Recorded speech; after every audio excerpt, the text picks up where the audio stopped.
لا الہ الا اللہ محمد رسول اللہ۔ گرجا سے مسجد تک کا سفر کیسے طے ہوا؟ کہ اے میرے خدا حق کو اور سچ کو مجھ پر واضح کر دے۔ دنیا کا قدیم نسخہ قرآن اور دنیا کا جدید قرآن، ان کے جو آپ نے حصے بتائے ہیں ان میں رائی کے ایک دانے کے برابر کوئی فرق نہیں۔ اب قرآن پاک کو الہامی کتاب نہیں سمجھا جاتا؟ نہیں کہ اگر جواب نہیں دیا تو عیسائی ہو جائیں گے، لیکن اگر جواب دے دیا میں مسلمان نہیں ہوں گا۔ اپنے دل کے حسد کے سبب سے چاہتی ہے کہ تمہیں ایمان قبول کرنے کے بعد تمہارے ایمان سے پھیر دے۔ JTR media house. بسم اللہ الرحمن الرحیم۔ سورہ بقرہ کی آیت نمبر 257 ہے، اللہ ولی الذین آمنوا یخرجہم من الظلمات الی النور۔ اللہ ایمان والوں کا رکھوالا ہے، وہ انہیں اندھیرے سے نکال کر روشنی کی طرف لاتا ہے۔ آج ہمارے ساتھ ایک ایسی شخصیت موجود ہیں جو کفر کے اندھیرے سے نکل کر ایمان کی روشنی کی طرف آئی۔ السلام علیکم۔ وعلیکم السلام ورحمۃ اللہ وبرکاتہ۔ کیسے ہیں آپ؟ الحمدللہ۔ گرجا سے مسجد تک کا سفر کیسے طے ہوا؟ ہاں، بڑا بہترین جی سوال۔ گرجا سے مسجد تک، جی ایک میری تنظیم تھی the young Christian fellowship worldwide کے نام سے، جی میں اس کا چیئرمین تھا۔ میرا ایک کام تھا مسلمانوں میں ہی تبلیغ کرنے کا، جی میرا کام کوئی اور نہیں تھا، تبلیغ صرف مسلمانوں کے بیچ میں کرنی ہے۔ جی تو وہ کیا تھی وہ الگ وہ بڑی تفصیلی بات ہے، وہ کرتے رہیں گے انشاءاللہ۔ ہاں، جی جی آج جو بات میری ہے ایمان لانے کی، جی تو اصل میں یہ ایک بڑا بہترین سوال ہے۔ آپ نے پہلی بار یہ کیا کہ گرجا سے مسجد تک کیسے سفر ہوا، ورنہ عموماً مجھ سے سوال ہوتا ہے کہ مسلمان کیسے ہوئے، جی آپ کیسے مسلمان ہوئے، تو میں اس کا جواب بھی کچھ مختلف دیتا ہوں کہ میں مسلمان نہیں ہوا ہوں۔ اچھا، لوگ کہتے ہیں کہ آپ نے اسلام کیسے قبول کیا، تو میں کہتا ہوں کہ میں نے اسلام قبول نہیں کیا بلکہ اسلام نے مجھے قبول کیا۔ اللہ اکبر۔ ہاں، اس کا جواب یہ ہوتا ہے۔ لیکن آپ نے جو سوال کیا ہے، اصل میں ایک شخص پر میں کام کر رہا تھا، اسے عیسائی بنانا چاہتا تھا۔ 1 سال کا عرصہ گزرا مجھے، 1 سال گزر گیا تو اس میں میں نے مختلف حربے استعمال کیے۔ اپنی بیگم کو بھی استعمال کیا، وہ ان کے گھر والوں کو ورگلاتی تھی، وہ بیوٹیشن تھیں، وہ ورگلاتی تھیں ان کو، عورتوں کو جا کر گھر میں، میں بندے کے ساتھ لگتا تھا۔ 1 سال گزر گیا، میں نے مختلف کتابیں، مختلف قسم کی کتابیں مولویوں کی لکھی ہوئی، فتووں کی لکھی ہوئی اس کے سامنے رکھی۔ 1 سال کے بعد اس نے مجھے کہا کہ منصور احمد ان کا نام، لاہور کے رہائشی تھے، انہوں نے مجھے کہا کہ بھائی آپ نے بڑی کوشش کی، مجھے پتہ چل گیا ہے کہ آپ مجھے عیسائی بنانے کے چکر میں ہو، اتنی جو تبلیغ آپ نے کی ہے، اور ایسی تبلیغ اگر مسلمانوں میں ہو جائے کہ مسلمان 1 سال کسی کے پیچھے لگے رہیں تو دنیا پتہ نہیں کہاں پہنچ جائے۔ کاش ہمارے اندر ایسے جذبے پیدا ہو جائیں لوگوں میں۔ تو آپ کی اس لگن کو تو میں سلام کروں گا۔ بات یہ ہے کہ آپ نے مختلف کتابیں مجھے دیں، یہ کتابیں میں نے دیکھی ہیں، پڑھی ہیں، لیکن بات یہ ہے کہ یہ مختلف جن مولویوں نے لکھی ہے نا، اس کا جواب بھی وہ مولوی دیں گے، میں کیوں دوں؟ ٹھیک ہے۔ میں نے کہا بھائی مسلمان ہونے کی حیثیت سے تو آپ کو کوئی جواب دینا چاہیے۔ اس نے کہا میں صرف ایک کتاب کا پابند ہوں، اس کا جواب دینے کا پابند ہوں بطور مسلمان۔ میں نے کہا جی وہ کون سی کتاب ہے؟ کہنے لگا وہ ہے اللہ کی کتاب قرآن۔ میرا اور کوئی کسی کتاب سے کوئی تعلق نہیں ہے، میرا قرآن سے تعلق ہے یا حدیث سے تعلق ہے، میں مسلمان ہوں، میں جواب دوں گا قرآن سے، کیونکہ وہ ہماری بنیاد ہے، میرے ایمان کی بنیاد ہے۔ قرآن میں اگر آپ کو کوئی تضاد ملتا ہے، کوئی غلط بیانی ملتی ہے، کوئی بری بات نظر آتی ہے، آپ میرے پاس لے آؤ، اس کا میں جواب دوں گا، میں پابند ہوں اس کا۔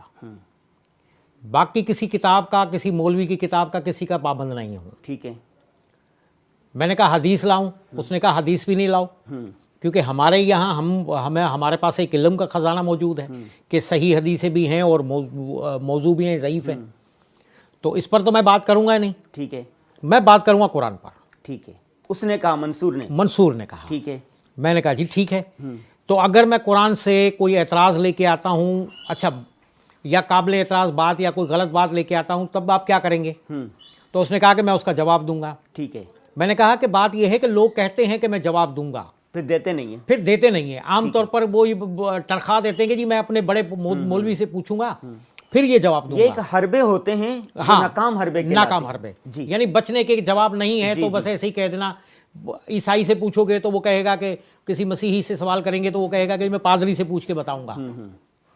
اسی طرح مسلمان کہتا ہے میں مولوی سے پوچھ کے بتاؤں گا, تو تم بھی وہی کرو گے. اس نے کہا نہیں میں جواب دوں گا. میں نے کہا تو کتنے دن لوگے بھائی, ٹائم بھی مقرر کر دو. تو اس نے کہا کہ میں جواب دوں گا 3 مہینے کے اندر. ٹھیک ہے. میں نے کہا 3 مہینے, وہ کیوں؟ کہنے لگا اس لیے کہ 1 مہینے تک تو میں خود کوشش کروں گا, پوری کوشش کروں گا کہ تمہیں جواب دوں. اس کے لیے مجھے مطالعہ کرنا پڑے گا, اگر کوئی اعتراض ہوگا تمہارا تو. نہیں دے سکا تو پھر میں اپنے ملک کے تمام مکاتب فکر کے علماء سے دریافت کروں گا. ٹھیک ہے. اس میں بھی مجھے کم از کم 1 مہینہ چاہیے. اگر یہ نہیں دیکھ سکے تو نہیں دے سکے جواب اس کا, آپ کے اعتراض کا, تو پھر میں پوری دنیا کے علماء سے رابطہ کروں گا.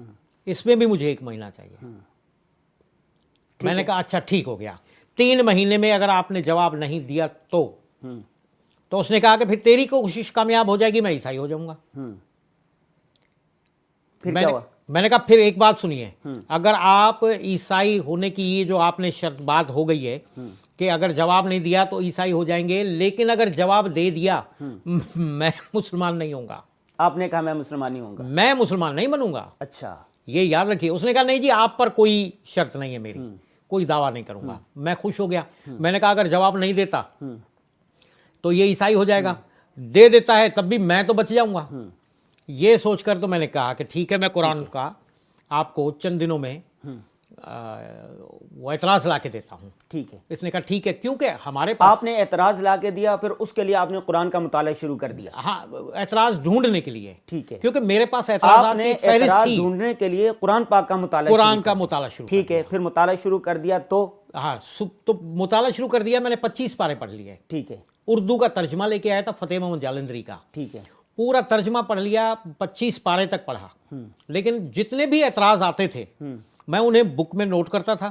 نوٹ بک میں نوٹ کرنے کے بعد کیا ہوتا تھا کہ جو اعتراض میں نوٹ کرتا تھا اس کا جواب مجھے آگے کسی آیت میں کسی صورت میں مل جاتا تھا. اللہ اکبر. یہ بڑی حیرت ہوتی تھی مجھے.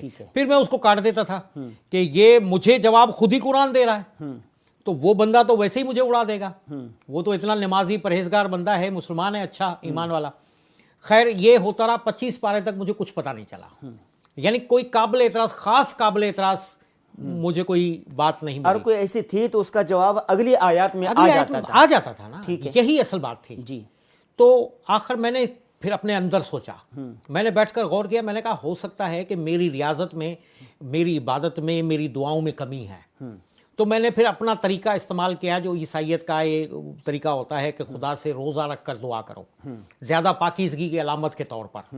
تو میں نے اپنے بیوی بچوں کو بھی بولا. 3 بچے تھے میرے, ایک بڑے صاحبزادے اور 2 صاحبزادیاں ہیں چھوٹی, ان سے ان تینوں کو, بیگم کو, ہم نے 5 لوگوں نے روزہ رکھ لیا اپنے طریقے کا. عیسائیت میں روزہ ہے کیا؟ عیسائیت میں روزہ ہے. اچھا ٹھیک. 24 گھنٹے کا روزہ. ٹھیک ہے. اور بڑا پاکستان میں تو بڑا سخت ہوتا ہے کیونکہ مسلمانوں کے بیچ میں رہتے ہوئے ان کی عادات و اطوار کے مطابق روزہ رکھا جاتا ہے. لیکن باہر آپ نے سب لوگوں نے, اس پر ہم بات کریں گے آگے چل کر. تو آپ سب لوگوں نے, گھر والوں نے روزہ رکھ لیا اور پھر آپ نے مطالعہ, میں نے پھر دوبارہ مطالعہ شروع کیا. لیکن میری ایک دعا ہوتی تھی ہمیشہ جب میں قرآن پڑھتا تھا, اور میں سوتے ہوئے بھی ایک دعا کرتا تھا خدا سے کہ اے میرے خدا حق کو اور سچ کو مجھ پر واضح کر دے. ٹھیک ہے.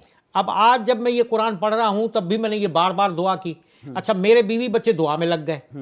روزہ ہوتا ہے تو سب دعا ہی مانگتے ہیں. عیسائیت کے طریقہ کار کے مطابق. عیسائیت کے طریقہ کار کے مطابق. تو ہم سب وہ روزے میں دعا کر رہے ہیں اور میں مطالعہ کرنے لگ گیا قرآن پاک کا. ٹھیک ہے. پڑھتا جا رہا ہوں اور دعا میں نے یہ مانگ لی کہ حق کو مجھ پر واضح کر دیں. ٹھیک ہے. اب میرے اندر کیا تھا کہ حق یہ ہوگا کہ مجھے کوئی ٹھوس دلیل مل جائے گی قرآن کے اندر سے جو عیسائیت کے حق میں ہوگی, اور ایسا اعتراض ہوگا جس کا وہ جواب دے ہی نہیں پائے گا. یہ اب میرے اندر بھرا ہوا ہے.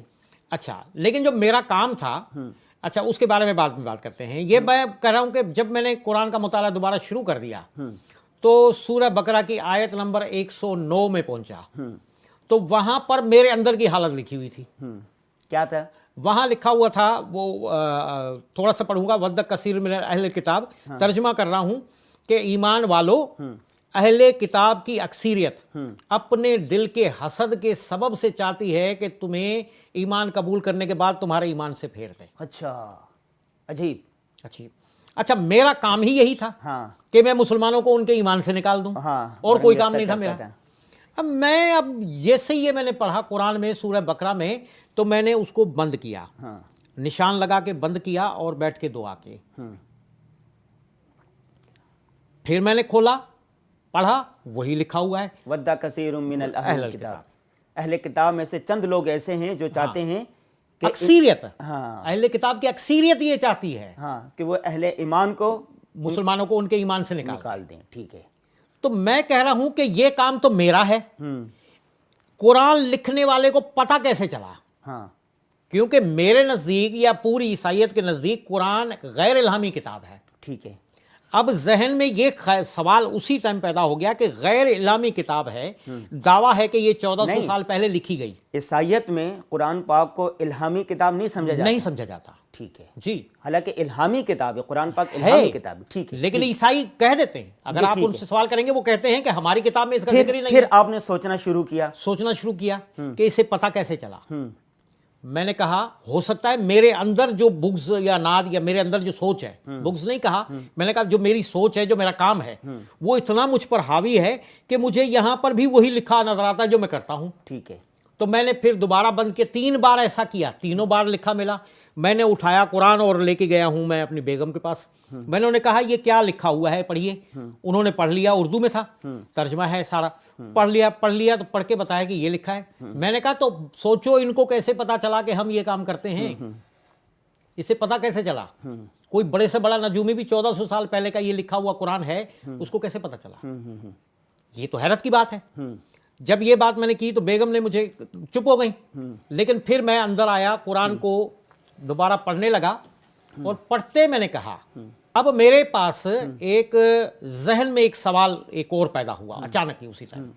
میں نے کہا مسلمانوں کو ہمارے کام کا علم ہو چکا ہے، ٹھیک ہے، ہمارا کام ہوا تھا 100-150 سال پہلے شروع، یہ کام، تو مسلمانوں کو کیسے، اس کا مطلب ہے کہ مسلمانوں کو ہمارے کام کا علم ہو گیا تھا، تو انہوں نے قرآن میں ہم پر حجت ثابت کرنے کے لیے یہ تحریف کی ہے۔ اچھا اب میرے اندر ایک دم خیال آیا، تحریف کی ہے مسلمانوں نے۔ اچھا، میں نے کہا بڑا خوش ہوا، میں نے کہا یہ الزام تو ہم پر لگاتے ہیں کہ تم بائبلوں کو بدل دیتے ہو 20 سال 30 سال کے اندر، ان میں تحریف کرتے ہو، تحریف تو انہوں نے خود کی ہے۔ لیکن اب میں نے ایک نئی ایک زاویہ مل گیا مجھے، سوچ کا دریچے کھلے۔ میں نے کہا لیکن میں اسے ثابت کیسے کروں گا، میں اسے کیسے ثابت کروں گا کہ مسلمانوں نے تحریف کی ہے؟ ثبوت کیسے ملے گا مجھے؟ پھر خیال آیا کہ قرآن کے قدیم نسخوں میں نہیں ہوگا، یہ جو جدید ہیں 100-150 سال پہلے والا اس میں ہوگا، اس سے 300 سال پہلے 400 سال پہلے کا کوئی نسخہ ملے گا نا، اس میں نہیں ہوگا۔ لیکن اب یہاں پر میں کہاں سے حاصل کروں گا یہ؟ میں عربی کا بھی اتنا ماہر نہیں ہوں کہ قرآن کو کوئی پرانا ترجمہ سورہ بقرہ کی آیت نمبر کون سی تھی؟ آیت نمبر 109۔ ٹھیک ہے، آیت نمبر 109۔ ٹھیک ہے، اچھا میں اب اس کو دیکھ کے پریشان ہوا کہ اب پرانا نسخہ، مجھے عربی بھی اتنی نہیں آ رہی، ٹھیک ہے، کہ میں پرانے سے پرانا نسخہ ملے تو میں اس کو یہاں پر ٹیلی کر سکوں اور دیکھ سکوں گی یہ لکھا ہے یا نہیں لکھا۔ تو اب کیا کروں؟ پھر میں نے فوراً ذہن میں آیا کہ باہر مجھے اپنے مشن سے رابطہ کرنا چاہیے۔ تو میں نے اپنے مشن سے رابطہ کیا، فوراً میں نے ان سے رابطہ کیا اور میں نے ان کو بتایا، آسٹریلیا میں، جرمنی میں، ہر جگہ میں نے رابطے کر لیے کہ مجھے لگتا ہے کہ میں نے قرآن میں تحریف پکڑ لی ہے۔ تو وہ بھی بڑے خوش ہوئے، مشنری سارے میرے جو بزرگ تھے وہاں پر ادارے کے، انہوں نے کہا کہ اچھا ہم تحقیق کرتے ہیں۔ میں نے کہا قدیم نسخوں میں تحقیق کرو۔ جب وہ تحقیق کرنے کے لیے انہوں نے کہا کہ اب کچھ وقت دے دو ہم تحقیق کریں، اب وہ تحقیق کرنے لگ گئے، اس میں تقریباً 2 ماہ لگ گئے۔ اس 2 مہینے میں میں قرآن کو ہی دیکھتا رہا۔ اچھا، اور اس قرآن میں مختلف جگہوں پہ میں قرآن کے مختلف باتیں نوٹ کرتا، پڑھتا اور سمجھتا رہا اور غور کرتا رہا۔ اسی دوران 2 مہینے کے بعد رزلٹ آیا۔ انہوں نے کہا کہ رزلٹ یہ تھا، ان کے الفاظ کو میں اپنے الفاظ میں، اپنے لفظوں میں بتا رہا ہوں، قرآن کا جدید نسخہ، قرآن کا قدیم ترین نسخہ، جس پہ کہتے ہیں کہ حضرت عثمان رضی اللہ عنہ کا خون ہے موجود، توپ کاپی ترکی میں، اس کو بھی ہم نے لے لیا۔ ہم نے اس کی بھی فلمیں لے لی، دنیا کے جدید ترین، دنیا کے تمام ملکوں کے پرنٹ کیے ہوئے قرآن اٹھا لیے، سب کے عکس لے لیے، سب کے عکس لیے،